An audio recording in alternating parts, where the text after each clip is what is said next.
Hi friends, நான் உங்கள் ஜிக்கி பேசுகிறேன். இதை ஏன் உங்களிடம் சொல்லுகிறேன் என்றால், 6 மணி இருக்கும். என்னை வந்து கதவை தட்டி எழுப்பினார்கள். இறந்தவரின் ஒய்ஃபு. கதவை தட்டி போனேன்.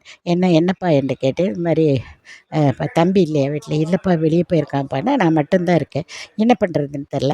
அந்த இறந்த மனிதர் வந்து அவருக்கு ஏதோ கிட்னி ப்ராப்ளம் இருக்கிறனால, அவருக்கு நல்லா பார்க்குறாரு, எல்லாம் பண்ணுறாரு. உடம்பு மட்டும் அவருக்கு இயங்கவே இல்லை. உட்கார முடியல, அவரால் நிற்க முடியல, நடக்க முடியல, ஒன்றுமே பண்ண முடியல அவருக்கு. எனக்கா படபடன்னு வருது. சரி, எய்த்த வீட்டில் ஒரு ஜென்ட்ஸ் இருக்கார். அவரை கதவை தட்டி எழுப்பி விட்டேன். கீழே இருக்கிறவங்கள, கீழே ஊரில் ஜென்ட்ஸ் இருக்கார், ஒரு ஃபேமிலி இருக்காங்க.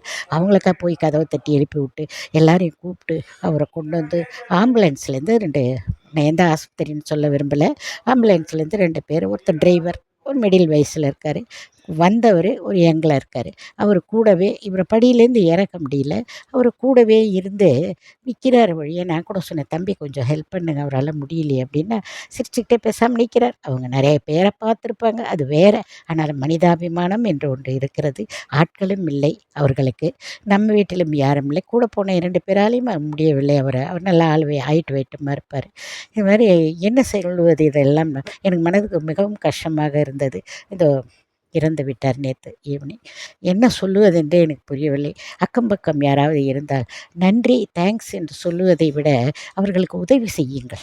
முடிந்தவரை உங்கள் உதவிகளை நீங்கள் அவர்களுக்கு செய்யலாம். எப்பொழுதும் பழகிக்கொண்டு அக்கப்போர் பேசிக்கொண்டு இருக்க வேண்டிய அவசியமில்லை. ஆனால் அவர்களுக்கு உதவுங்கள். எந்த வகையிலாவது நல்லது நம்மளால் முடிந்தால் செய்யுங்கள் என்பதை தாழ்மையுடன் சொல்லத்தான் உங்கள்கிட்ட இந்த விஷயத்தை நான் சொல்கிறேன்.